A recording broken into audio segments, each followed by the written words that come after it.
right, hello. Welcome to the inaugural episode of SONAR's Ship Happens. I'm Julie Vandekamp, Chief Marketing and Operations Officer at SONAR. Brad Ganane, SONAR's Chief Revenue Officer, and I will be taking turns hosting in the future, so you can look forward to his appearance in later episodes. The premise of this podcast is to discuss topics that are relevant and top of mind for shippers and logistics professionals. We'll host different guests each episode to share insights on the current state of the freight market, technology, issues affecting supply chains, best practices to deal with some of those issues, and have a little bit of fun talking about the inevitable when ship happens, when there are unexpected issues that arise in our dynamic and never boring industry. Today, I'm joined by Tim Jed. Tim, could you give us a little bit of background on yourself and your company? Yeah, so DPR Construction. So my name is Tim Jed, and thank you, Julie. My name is Tim Jed, and I support the supply chain program at DPR. I have a team that sits within the corporate services group, and then some extended teammates that sit within other parts of the organization. DPR is a self-performing general contractor. It's a top 10 E&R firm, and we work in a lot of different segments, including data centers, advanced tech, life sciences, and things are very busy right now, obviously. And so my background, a little bit about that, is I started actually in national track publicly traded home builders, and then moved into working in commercial construction. And from there, I worked in a couple of innovative startups that were really focused on iterating and improving the supply chain within construction, because within the commercial construction space, it tends to be a project by project application of procurement, right? You design a product, you procure that product. It's kind of one trade at a time, and it tends not to be very easy to aggregate materials across multiple products. And that's kind of a significant challenge within managing a supply chain when you don't have line of sight and demand further out. So I joined DPR in 2020, and I've been there for about 5.5 years now. And I've really enjoyed working in the organization. It's a great culture, really great people, and I really feel like it's a great place to really innovate and help to advance these types of initiatives within the industry. Yeah, I think it's so interesting. I think when we think about our industry and we think about shippers and the supply chain, so often we're thinking about a very typical model of manufacturer, distributor, warehouse, retailer, and what kind of that normal process is with vendors, that are shipping a commodity versus, to your point, this being so project based and trying to pull back and look at the bigger picture. So that's fascinating, and I'm excited to talk about it a little bit today. When you think about your organization and the part you guys play in the supply chain, what are your biggest challenges currently? Yes, I would say the largest challenges that we're dealing with in 2025 is really the volatility and the lack of real optics and what seems like a specific strategy by the administration and how we're kind of advancing our national policy. And so it's really not, a lot of folks hear the word tariffs and they get very upset. I mean, I think everybody's hearing about that a lot right now. And they think, oh, this is a bad thing. Tariffs are not necessarily a bad thing. They can actually really help moderate world trade, right? They can be used for a lot of really great purposes.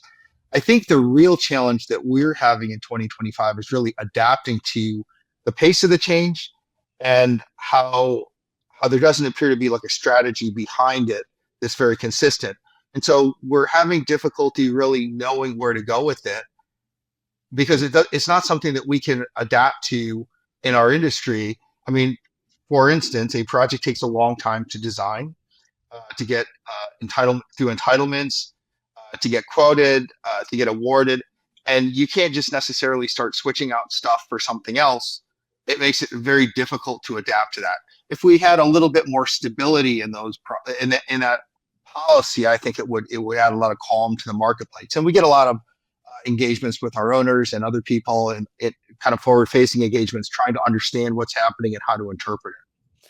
Yeah, it's incredibly hard to anticipate what might happen next, right, with this administration and what will change, what deals will be reached, what new tweet might come out next, changing what's happening with those deals. It's allowed for innovation with us here at Sonar too. We were able to create a trade war command center that allows you to more quickly track sort of those changes as they happen, where freight is coming in, that switch of maybe less imports coming from China and more coming from maybe Vietnam, Cambodia, and see those changes. So I guess the silver lining is chaos creates room for innovation, but it certainly has been, I think, a challenge for everyone involved. And I think that's a good segue to think about, is there a way, or how does data make your job easier? And in some cases, hard to track data with this because it's ever changing. So maybe another example, or with this one is fine. Yeah, well, and I would dovetail what you just said about the opportunity created, kind of with that. And so, we collect a lot of data, and in fact, COVID really helped us in 2020, really to help to really take a more active role in putting a supply chain program in place, because it created a very specific need, right? Because we had a lot of issues around transportation, everything from uh, things shutting down, starting back up. Now you have a stress to the freight, sort of the ocean freight piece, and then the boats start getting the docks, and then they don't have enough dock workers, and they don't have enough trucks to get the boats to get the product off the dock. So I'm sure all the freight providers are well aware of that, right? But that also created an opportunity or a need to start to dashboard and look at data. And so in September of 2020, we started getting a flood of letters of increases in lead times or increases in pricing.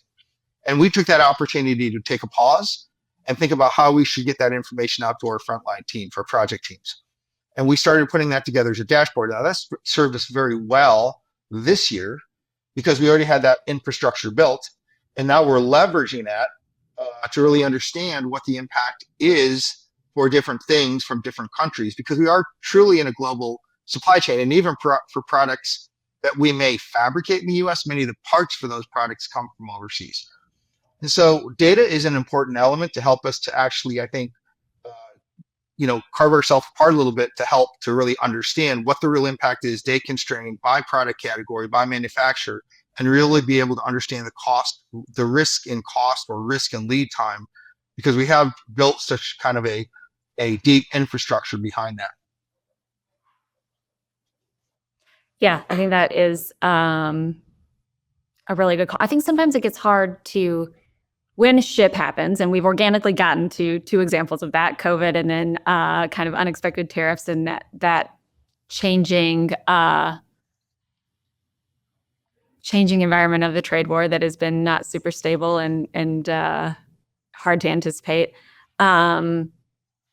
I think data can be incredibly valuable if you can see the change quickly enough and use it to look going forward. Sometimes it gets challenging when you can't use history, because something like COVID or the trade war that has no precedent, makes it hard to look at going forward. But I think even if you can't use history, having it in real time so that you can see how it's changing is incredibly valuable, and something we strive to provide to our customers, and something that I always, when I was in an operating role, actually working, in transportation, needed to be able to see like daily, so I could tell if it was a trend within a couple of days versus having to wait weeks.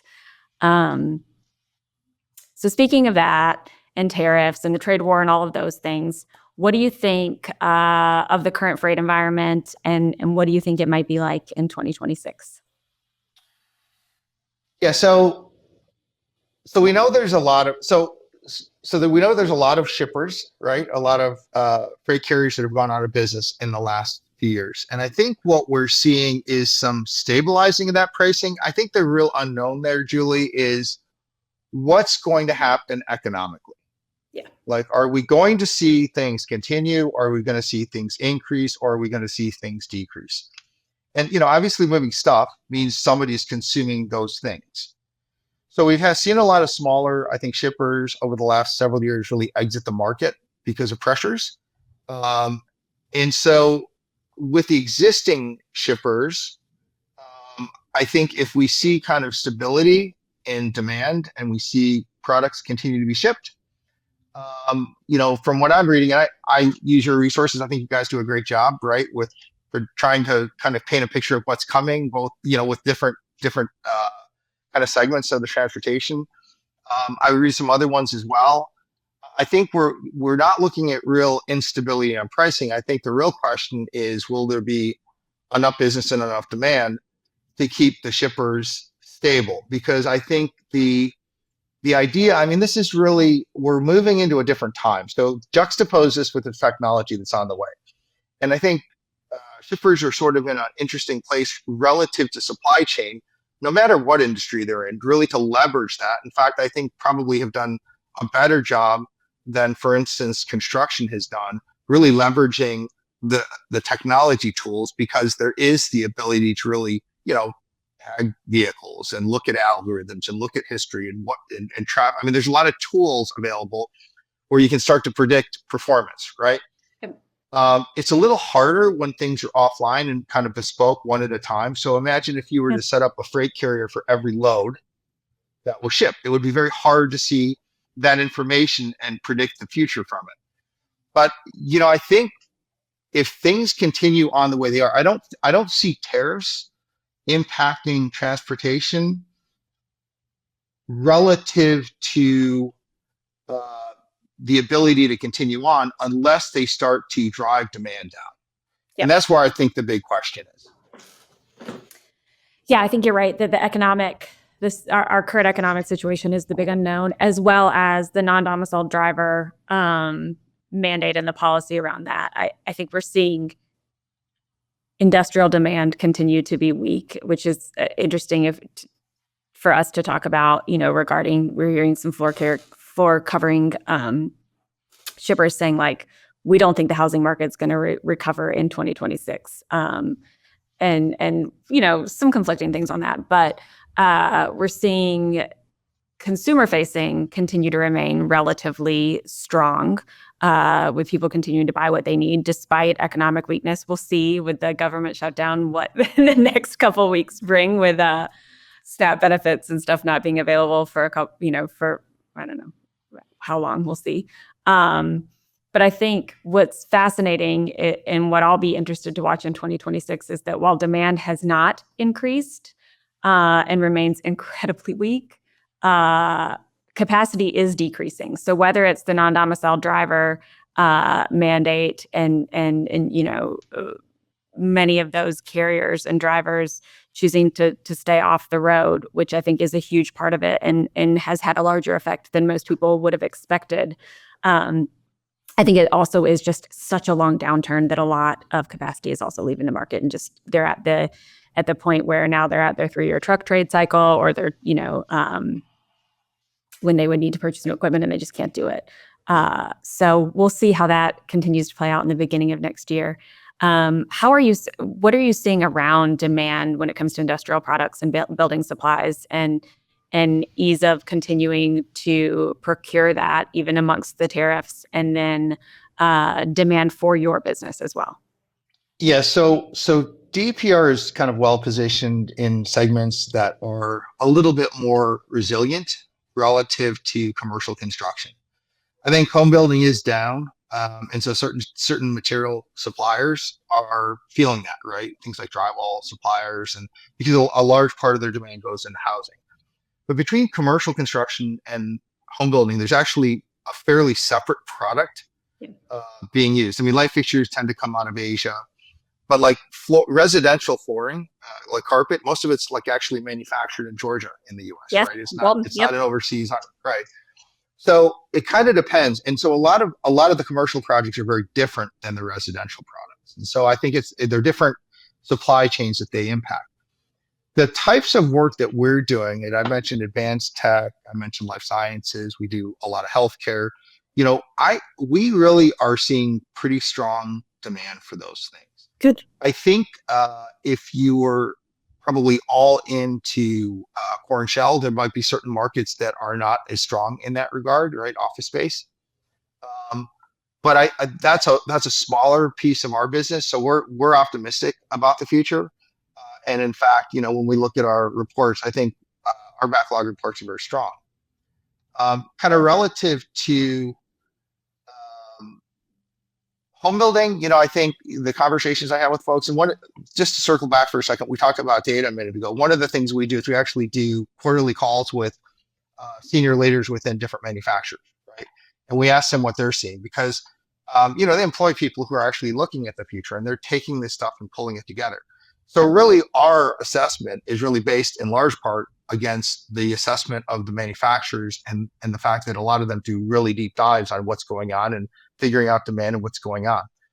I think the home building question is really interesting because I think that's probably that's more drive, that's more tied to economic development and where things go. And it tends to be sort of a bellwether for commercial construction as well. If you look at, how construction business goes, it feels downturns earlier than commercial construction. But I think if like a DPR or a similar company who's positioned themselves in these types of things like the data center world and other products, that doesn't really seem to be slowing down. That seems to be actually really, really strong. I think that gives us some hope. We'll see. I think that, goodness, I mean, I would hate it for brokers and for some shippers, but I do hope there becomes a little bit more equilibrium or a little bit more demand in the market because it's got to turn at some point, and we're all ready for it. Okay, so last question I have for you, I guess, this morning is if you had one message for your providers or vendors or whoever it is that you're working with most regularly in the supply chain, what would it be? That is a great question because I don't know that I would have one message, but I think, one of the things that I'm really encouraging people is I talk to people, and again, tariffs are so front and center right now. I just read some more stuff today on them, right? It kind of changes every day. Is really collaboration is important, right? We really do the best job within the supply chain world, and when we really grab people and put our arms around them and work together to solve the problems. And I think at a very high level, we really do best when we do kind of this is not my idea, right? But it's the equilibrium theory by John Nash. When we do what's best for ourselves, but we do what's best for the group. And I'm not talking about anything that's not legal. What I am talking about is really grabbing our partners and pulling them in and helping to solve these problems and share what we can share, right? That's what's going on. Because one of the challenges I think that we face is if we're not on top of this, if we're not talking about this stuff, if we start to see significant price escalations just because we don't know, and the market starts to raise our cost points, we may start to see that impacted in projects being paused, right? And that will slow things down. And so we really want to make sure that what we're doing is in line with what's actually happening. And the only way to really do that is share, right? Collaborate and work with our teammates and our partner companies. So the one thing I really stress a lot in my discussions is really this idea of collaboration and working with your partners and really trying to share what you can with them to work together to come up with a good solution. Yeah, I agree. As much transparency as is possible and legal, right? And truly partnering to collaborate on creating a relationship that is most beneficial to both parties. That's such a great message. So thank you so much for your time today. Thank you for our chat. I really appreciate it. Again, this is the inaugural episode of Ship Happens. There will be more to come, also featuring our CRO, Brad Ganane, in addition to me. I'm Julie Vandekamp, our Chief Marketing and Operations Officer, and thanks for listening today.